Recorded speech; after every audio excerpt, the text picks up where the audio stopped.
If you're finding value in these conversations, consider supporting Elvin and Joe. As a supporter, you'll get early ad-free access, plus exclusive leadership-focused content. It's only $5.99 a month or $44.99 a year. You can also donate or even gift a subscription to a colleague at edupexperience.com. That's edupexperience.com. Hello, everyone, and welcome back to another episode of the EdUp Experience podcast, where we make education your business. I am your host today, Dr. Jody Blinko, joined by Tony Galati, founder and chairman of the board of My Computer Career. Tony, welcome, and thank you for being here. Thank you, Jody. Well, tell us about you and tell us about My Computer Career. I know when we were chatting before, you said I could talk about that all day long. So tell us, educate us. That's so true. I could. I love what I do. I love My Computer Career. I love what we have done over the years. I'm just so passionate about it. I could spend all day, which you don't have, and your listeners don't have. So yeah. I'll try to make it brief. All right. I will tell you that personally, I'm a career changer.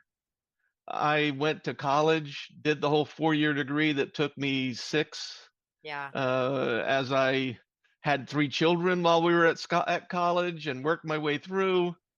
And then found out I didn't like accounting, which wasn't a good thing to find out after all that time and money. And but eventually I got out of accounting and got into the computer industry, which of course was pretty new back then. And I found out I love the IT industry. It was so wonderful. From the very first job, which was an entry-level help desk job, which is a big step down for me because I'd already been in the accounting industry for some time. Yeah. I loved it. I had so much fun. And then I found my passion in teaching, in training. And I became an IT trainer. I've traveled all over the country, some out of the country, doing IT training, and truly became my passion. The very first day I stepped in front of a classroom, at the end of that day, I knew this is what I wanted to do the rest of my life. It was just so fun. Yeah.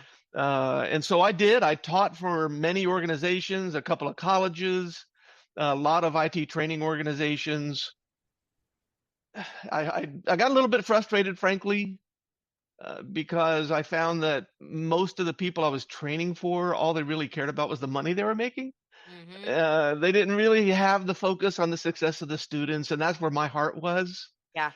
So I finally decided if I'm going to truly change lives for a living, I needed to open my own school. So thus the birth of My Computer Career back in 2007. And we were extremely successful very, very quickly. I believe because we were so focused on every individual student and that student's success. And so with their success came our success. Yeah. And so we've grown tremendously. Today, we're one of the largest IT colleges in the country. And just, I feel so good about the work we're doing. So that's me and My Computer Career in a nutshell. Well, I love this story for so many reasons, but like so many entrepreneurs, you found something that you were passionate about, which was IT and teaching, and then also identified a need. Hey, this isn't getting done the way that it could be getting done, and the students aren't getting taken care of in a way that they should be, or that's going to prepare them. And so you said, well, I'm going to build my own school to do that, yep. Which is amazing. And technology, and you alluded to this a little bit, but technology back in 2007 versus now, talk to us just a little bit about how I'm sure it has been a fun challenge to keep up with the growing pace of what has changed in IT. So from a curriculum standpoint, I'm sure you could talk about that for hours too, but just how did you make sure that what you were offering, especially in the IT industry, was aligned with the rapidly changing marketplace? So there are a number of things that we do to make sure at my computer career, our curriculum is up to date. Because this is a young industry. Yeah. The IT industry is brand new pretty much. And so because it's so immature as an industry, it changes all the time, always changing. You buy something technology wise today, it's obsolete a year from now. It's just, it's crazy the way things change because it's so mature. Not like accounting that I used to be in. That is a very mature industry. Nothing ever changes. It is what it is. Yep. We're changing all the time. So there are a couple of things that we do to make sure what we're doing is exactly the right thing for our students. First, we know the main objective of our students is not to get educated. It's not to learn. It's not to develop skills. Their main objective is to have a career in the IT industry. That's what they want. So in order to give them what they want, we need to know what they need for a career. So one, our career services specialists are busy all day, every day, talking with employers, looking for jobs for our students. Certainly, we teach our students how to get their own jobs. Yeah. But we also do that support by calling, where we're on the phone all the time, talking to employers, looking for jobs for our students to get them started in their new careers. Wow. And then a year from that time, 2 years from that, 5 years from then, if our graduates call us, say, hey, I need help finding the next position, we're on the phones helping them find that next position. We never stop. But that means we're also in touch with employers all the time. So we know what they're looking for. So we know when we need to modify our curriculum to match what the employers are looking for. And that's the most important thing. Brilliant. We also, with each one of our physical campuses, we have 9 of them. With each one of those, we also have committees that meet once a year where we bring employers together. We bring graduates together because a lot of our graduates are out there doing the hiring now, which is awesome. But we bring a group together once a year to discuss, okay, what have you seen this last year? What do you see coming up this next year? What do you see coming up 5 years from now? So we have that formal way also of making sure that what we're doing is feeding into employers the way the employers want it, because that's ultimately what our students really need. Yeah. Yeah. Now, the career services role, was that role there as a foundational component when you started, or did you add that in over time? Because I love, like you said, it's taking care of multiple elements for the student, but then also the connection to the employer partnership, which I think, from my background in consulting, I see institutions theoretically and conceptually, they understand that needs to be there. But I think there's oftentimes a struggle with building that connection with employers for whether it's curriculum or just partnership. And it sounds like to me, it sounds like that was a foundational component when you started this. Is that an accurate assumption, or did that evolve over time? No, it's accurate, Jody. When my computer career was founded, I took the approach that our customers, most of our students, would be career changers. And in our advertising, that's who we talk to. Again, that's my background. I was a career changer. I know what it takes to make that transition, and it's not easy. It's not easy. No. If you want to be successful at it, it's not easy. So my approach from the very beginning was, my students are going to be career changers. What do they need? Well, obviously they need knowledge. Obviously they need skills. They need certifications to verify their knowledge and skills, but they need help with finding that first job. And then they need to be taught how to advance in their own career, finding those next jobs. But many also are going to need help finding that second job, that third job, whatever it is in their career, to make sure it's not just a job change, that it's actually a career change, because career means you can advance. You're not stuck in some job that you're going to be in forever.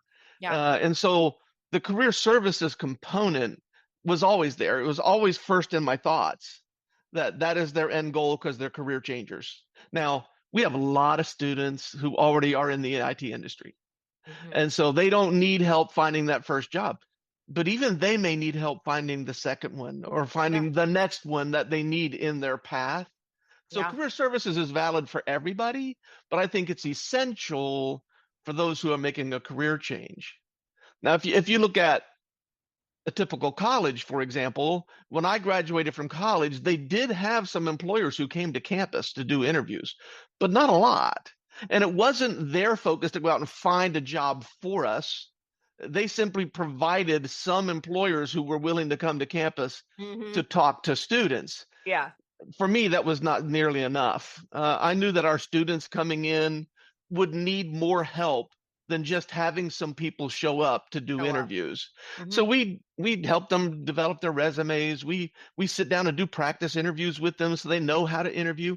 A lot of our students are not coming from a professional background. But if you're talking IT, we consider that a professional career. So you need to know how to do a professional interview. And so we prepare them for that kind of scenario. So Mm-hmm. they're prepared when they get in that interview. And it might be that they found this opportunity. It might be we found it. We don't care. Yeah. As long as they find it. That's the Yes. important part. And as Yes. long as once they found it, they can actually get it. So we help them develop those skills to be there. And again, from the very beginning, that was an integral part of what we do and will forever. We tell our students, you graduate from my computer career. If you're an alumni from my computer career, you're ours forever. And we will be there to help you in your career as long as you want our help. Wow. And it sounds like, too, in what you've already shared with us, just this little bit so far, you're really living that promise. You know, it's not just, hey, we're going to take care of you, or we care about you as a student, or we want you to get placed in a job, or we want you to be successful out in the workforce. You are living that through the foundational principles, but also just the infrastructure that you've built to actually make that happen. Yeah. For students. In fact, let me tell you to the extremes that we go. Yeah. Probably, I can't remember the year. It was probably 2015, maybe 16. I was concerned because I felt like not enough of our graduates were calling to help us to find help finding that next step in their career. We helped them get the first one, but then they would never call back to say, hey, you know what? I'm looking for that second, third, fourth, whatever step they're on. Mm-hmm. We weren't getting enough phone calls. And so I actually developed a team to do nothing but call our graduates to say, hey, where are you in your career? Do you need our help? Are you happy with your own control of your career? That's how significant, that's how important this is to us to make sure that they have the support that they need. And that team still works today, always calling graduates, making sure everybody's happy with their career and finding out if there's something else we can do to help them take the next step. Wow, Tony. In most cases, when teams are being put together for that purpose, they're calling to ask alumni for money, or, if they're not calling to say, hey, where are you in your career? How can we help you progress? I've received many of those phone calls that asking for money. No doubt about that. I've received plenty of them. Wait a minute. Don't you want to help me with my career? Exactly. That's what you should be worried about. Yeah. But I can tell you, our team has never asked anybody for money. Yep. Well, talk to us. You've already shared some examples already, but I know when we were chatting before we got started, we were talking a little bit about just really the skill-based training for people, which is really the essence of what you do at my computer career. But talk to us a little bit more about that, your passion around that, and anything else that is important to share related to this conversation. Sure.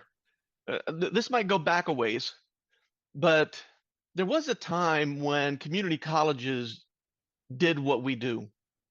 They were hey, come and get some skills and get out to the workplace. Mm-hmm. That's where you went, was to a community college. Although there are exceptions to the rule, in general today, that's not who they are. Today, community colleges are a stepping stone to a four-year university. So you go to your local community college just to get those first 2 years, so you can then transfer to a four-year university. And so that left a big hole in education for those people who were looking for I just want some skills so I can get out there and start performing. And I don't want to go to school for 4, 5, 6 years, to get where I want to go. I want to go get the skills and then get out. And so I think that's where the private sector came in, was we stepped into the void, and that's what we do. Yeah. You might not think sometimes of IT being a skills-based training as opposed to a degree, but that is who we are. It's kind of like, you want to be a plumber and you go take this class for 12 weeks and then you go to work as an apprentice for a period of time and you become a plumber. Well, that's what the community colleges used to be, and that's what we are today, to help people get out in the industry that don't want to spend the time and the money that it takes to go get a degree, but still have a successful career. So there's been a slow transition there.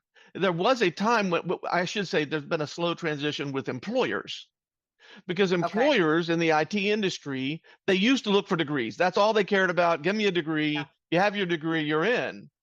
And then they transitioned to certifications.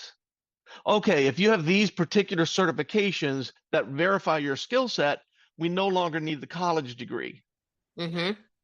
That became a problem because some students were going to boot camps. Okay, I go to boot camp, I get this degree, I mean this certification, but I don't really know anything. And so they went through these certification mills, and employers started hiring these people because they had the right certifications, but they didn't know anything. Yeah. And so it took a while for employers to catch on to that, and they finally did. And so now they look more at, okay, do you have the certs? Great. Do you have the skills to go with the certs? And so you have to have that combination. So today they're not just looking at, do you have the certifications on your resume? They're also looking at, where'd you get them? Did you go to one of these boot camp mills, the certification mill factories? We're not interested. Yeah. Did you actually go somewhere where you got some skills developed? Yeah, we want you. Yeah. And frankly, with the growth of the IT industry, and it continues to expand, again, because it's immature, and it's needed in every other industry, we continue to grow, we continue to expand. There's just a lot more jobs than there are people to fill them. Yeah. And so hiring managers are now looking at much more than ever before, at, do they have the skills? I don't care about the degree. Do they have the skills? In fact, if you just look at job postings, it used to be at my computer career, our career services specialists would call the hiring manager and say, hey, I saw your posting. I see that it's requiring a bachelor's degree, but my computer career, our students have the skill sets and the certifications. And they'll say, oh yeah, we'll definitely waive the bachelor's degree requirement. We'll take those students. Well, we don't even have to do that anymore, because now more than half of the employers that we're calling, they don't even require a bachelor's degree. They're just looking for somebody that knows what they're doing. They have the knowledge and the skills to be successful. And so it's easier for us today, because we don't even have to talk about, well, what we do, and that matches up with your bachelor's degree, so you should waive the bachelor's degree. We don't even have to have that discussion anymore, because the employers want it. So it's easier for us today than it's ever been. The skill and competency conversation is in the forefront more so than I think it ever has been before. Yeah, I think so too. And I think the fact that you can get live training, which is, if you're talking about a career changer, they have to have live training. They'll never develop the skill sets without the live training.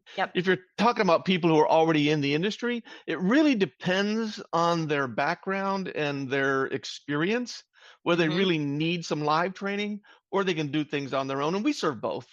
You don't have to go to our live environment. If you already have the experience and all you're looking for is certain knowledge that you can gain, certain certifications you can pick up. We even have some they can do on their own without our involvement if they want to. But that's really for those who are in the industry who have experience. Our main focus is those who need to make that transition, that career change. And so they need live training. In this industry, you have to have the skills, and there's only one way to do that, and that's get your hands dirty. Get your hands on it and do it. And so you need somebody to guide you through that process. So for our career changers, it's live training. So let's talk about that a little bit more. You had personal experience being a career changer. You said, for my computer career, we're really focused on those career changers. You've talked about the emphasis on really taking care of the student holistically. It sounds like from, hey, you're with us for life. You're part of the family, so to speak. Yep. What are some of and this may sound like an obvious question, but there's obviously a lot of passion here and emphasis here. What are some of the challenges for career changers that you are very aware of, that you've built support and focus on? You've shared the career advancement with us that's there. Also the focus on getting them a career and different levels of a career, but in their student journey, their student experience, talk to us a little bit about how that support comes to life for a career changer. Sure, absolutely. Glad to do it. Let me give you a couple of examples. Folks who serve in the military, frankly, I don't think they get paid nearly enough for what they do. Yeah. So if they can get a free education after they get out, they deserve it. It's part of their income, as far as I'm concerned.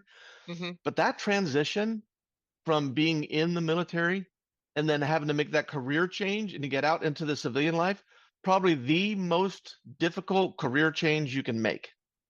And so we focus very, very heavily on helping those veterans. Actually, we do have some programs for people who are still serving, but we know that transition is going to be tough. So we have several things in place for them. One, of course, is to help them with the financing, because a lot of them can't figure out on their own. All right, I know I need this. I know I have it, but I don't know how to get it. Yeah. And so we have to have professionals there for them to help them with that part of it so they can actually get into school. But veterans, just like any other group, life still happens for them. It's not like they can say, put life on hold, I'm going to go to school, and then I can start life again. Life continues. Now, for one of our veterans, particularly those who have recently served, they can have some real issues just with regular life, never mind career changing. So we actually have therapists, licensed therapists, that all of our students have access to. So if they have any kind of issues that they're struggling with while they're students, they can get on the phone and they can schedule these sessions, and they can meet with these therapists to help them with whatever they're dealing with. And it might be issues because of their service in the military. It might be they're going through a breakup with somebody. It could be that they've had a death in the family. Whatever it is that they're struggling with mentally, and it's causing them to be distracted from this intense program. Yeah. They can get that kind of support through these therapists, and it's free to them, free to our students. So they can get that support. So it helps the life side. So, and everybody knows things pop up in this next year. You're going to have something pop up in your life that you weren't expecting.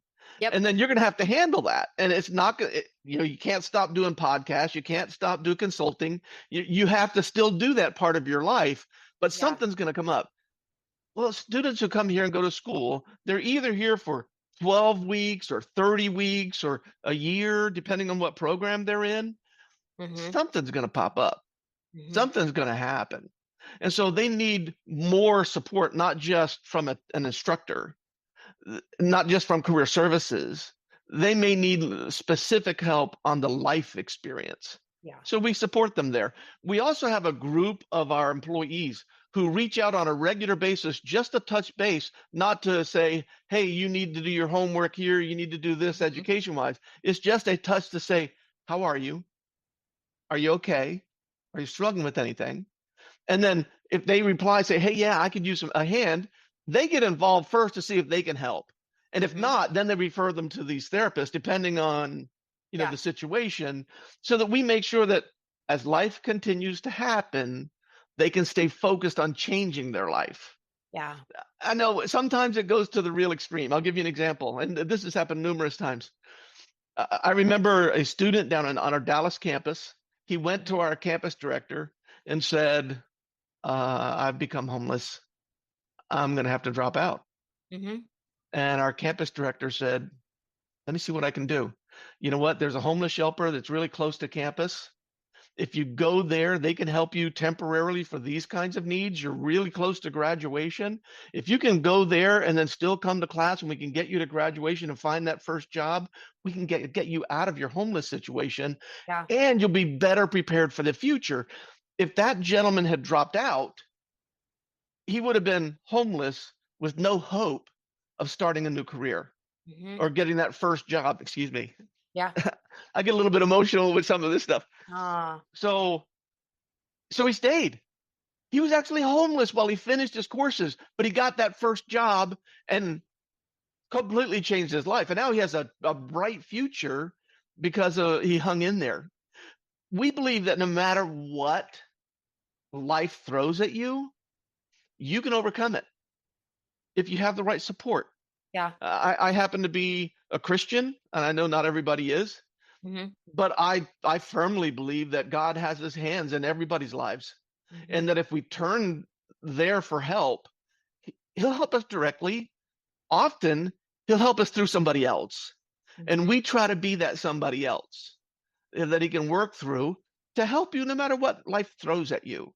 So I encourage our students from the very beginning, whatever obstacle you had to overcome to get here, and they all had to overcome some kind of obstacle just to become students. But whatever obstacles you got over, around, or through to get here, don't think that's done. You're going to have more obstacles along the path here. Treat them the same way. That obstacles are just something to get over, around, or through so you can achieve your goal. And then we just help them get over, around, or through whatever those obstacles are to get to where they want to go.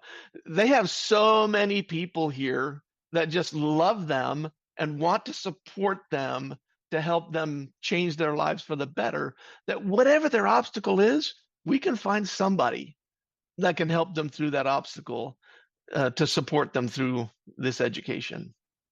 Tony, the authenticity and the heart and the humanness that you have, you still, I mean, you just in this conversation, you're living it, you're breathing it. Without a doubt, you've poured it into my computer career. That reminds me of something. If you don't mind me, I said, I could talk forever, but if you don't mind, it reminded me of an experience I had. Stay ahead of the conversation in higher ed. Get early, ad-free access, and exclusive leadership content by supporting Elvin and Joe.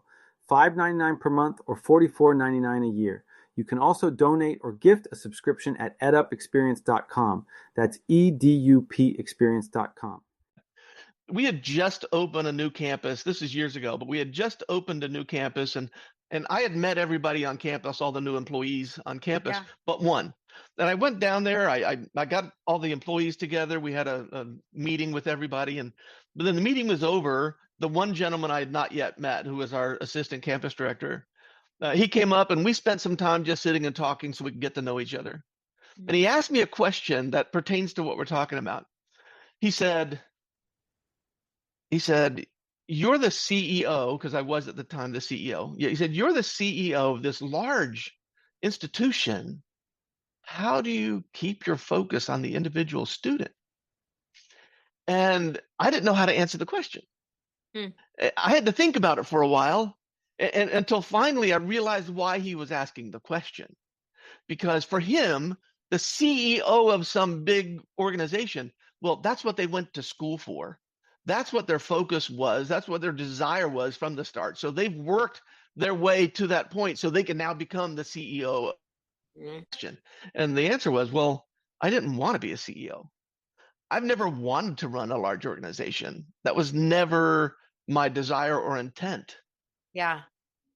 Are we still connected? I just saw something come up to say that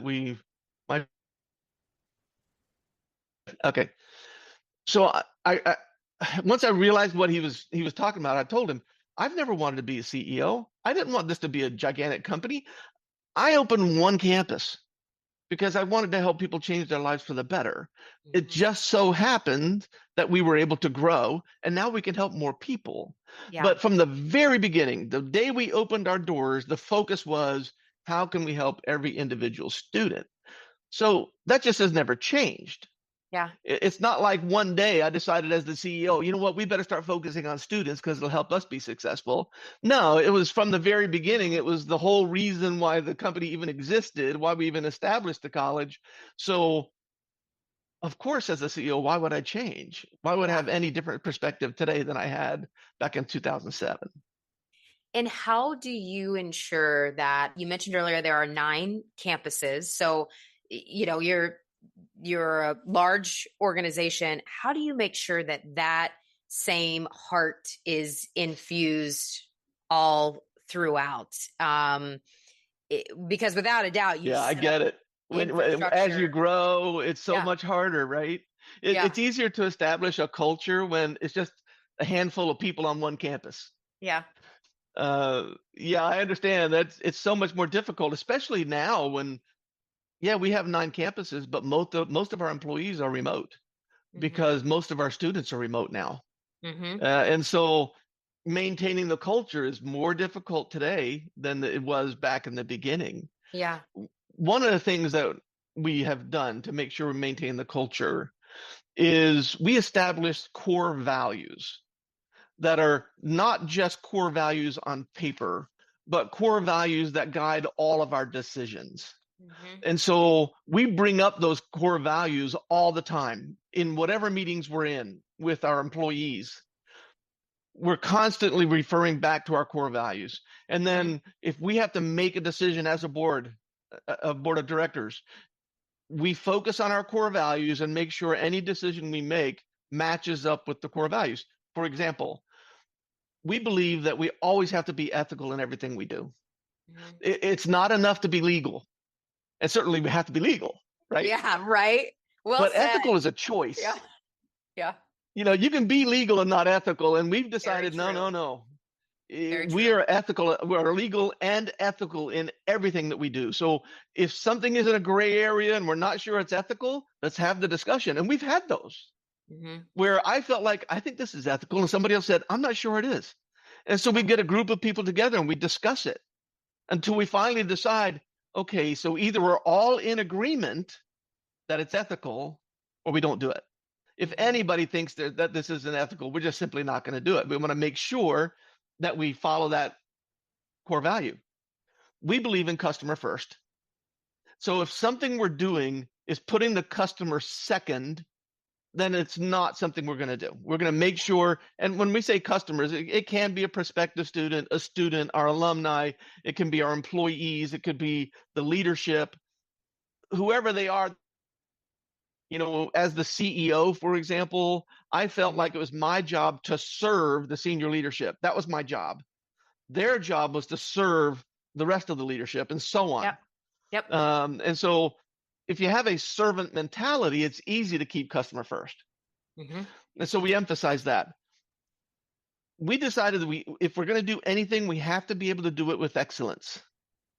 So if we want to do something, we have to judge how something that we feel comfortable, we have the right people in place that we can do this with excellence. If not, Hmm. we don't do it. We just Hmm. don't open ourselves up to something that we just can't do as well as we really should. And Hmm. then finally, and the most important one to me as of our core values is love. We believe that we have to treat everyone with love. And so in every interaction that we have with employees or employees with each other, Hmm. we have to express that love in some way. And so because we emphasize that in all of our meetings, as well as our reason for existing, and that is people Hmm. change their lives for the better, as long as we emphasize that in every meeting, we feel like that helps maintain the culture. I think on top of that, we're just fortunate. Yeah. I think we're blessed to be.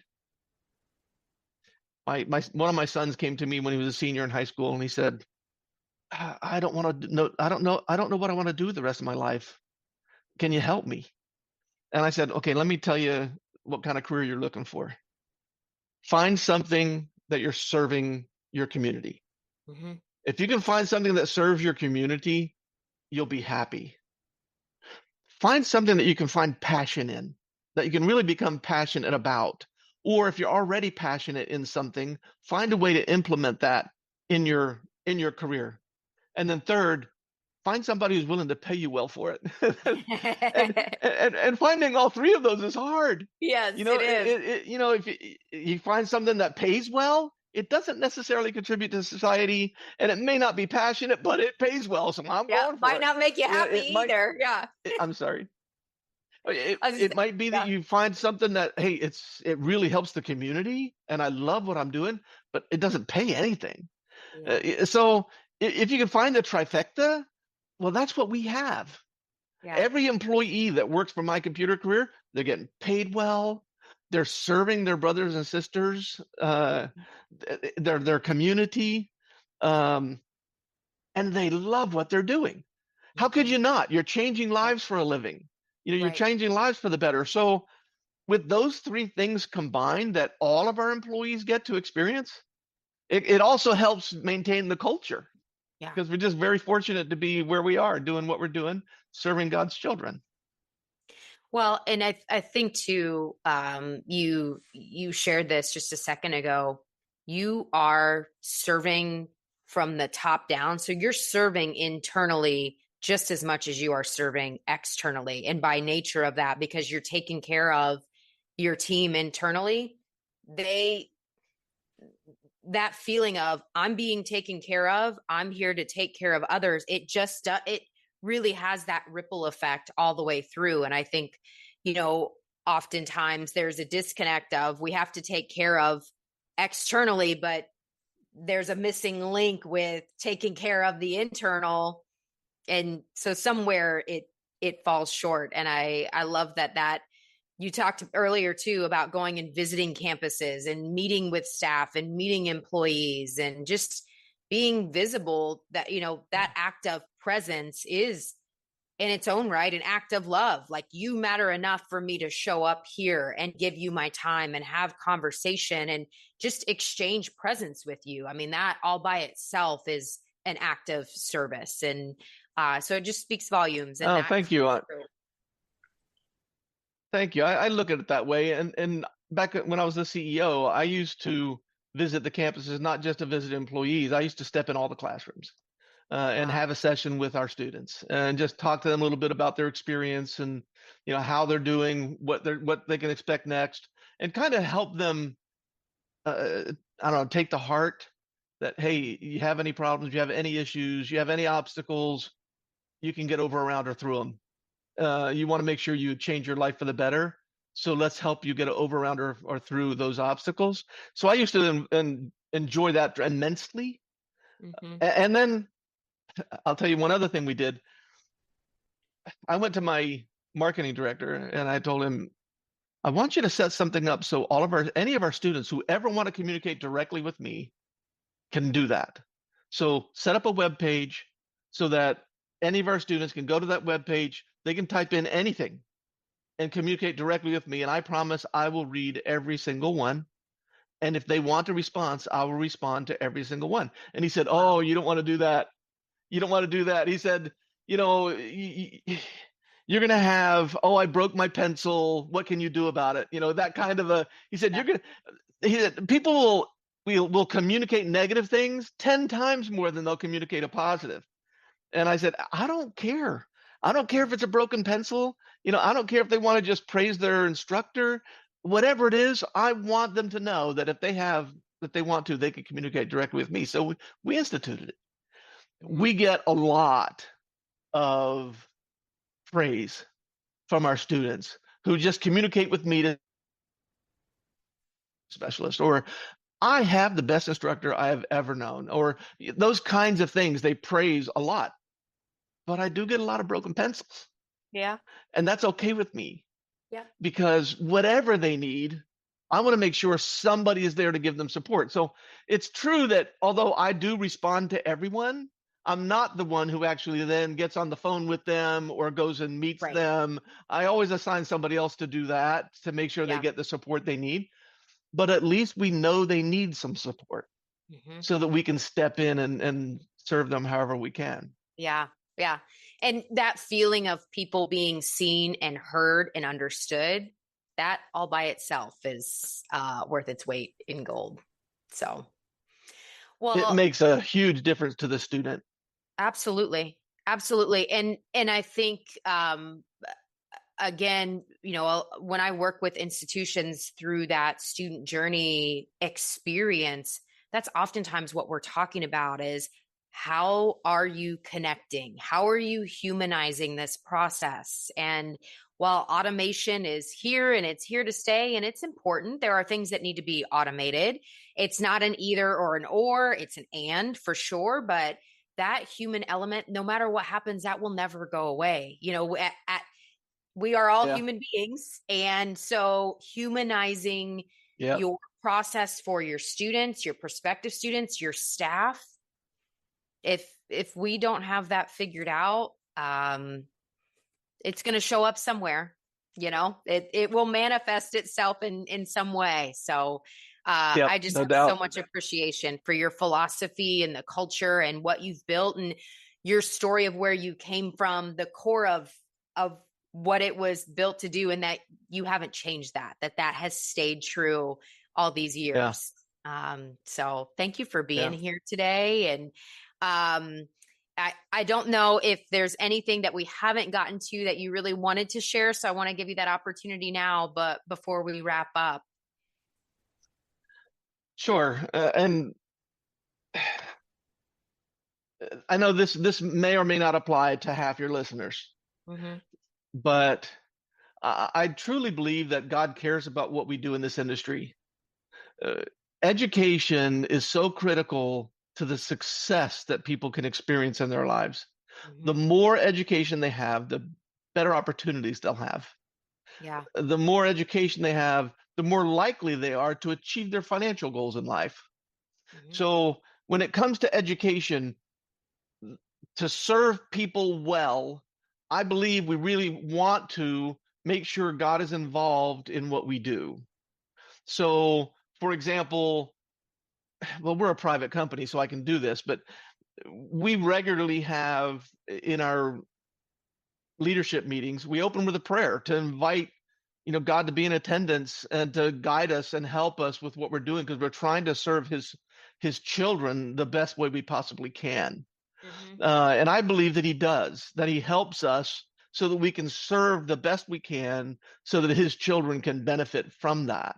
So whether you can do that because you're a private company or you're a public company, you can't, or your leadership is not Christian and they really don't want that, you can still do it as an individual, inviting that spirit as you perform and serve others within your educational institution.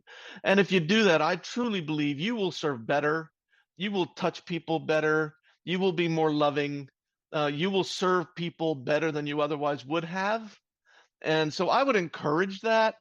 Whatever God you believe in, I think if you invite the Spirit to be there with you, you will just serve better. Wow. Thank you, Tony. Thank you for sharing that. And I was my last question is always words of wisdom, but I feel like you've given us so much already throughout our conversation. But I will ask you, is there any just collective words of wisdom, maybe just human words of wisdom that you haven't shared already that you would offer to our listeners? Oh, let me offer this for the private school business, because as we know, we've been under attack for a while, and we haven't talked at all about anything political. Yeah. But it's been a rough road for the private school industry. And right now we're kind of in a position where things are changing, which is awesome. But I would highly recommend that whatever organization you're in, make sure that you know what is going on politically, what is going on legally. Make sure you don't lose touch with it.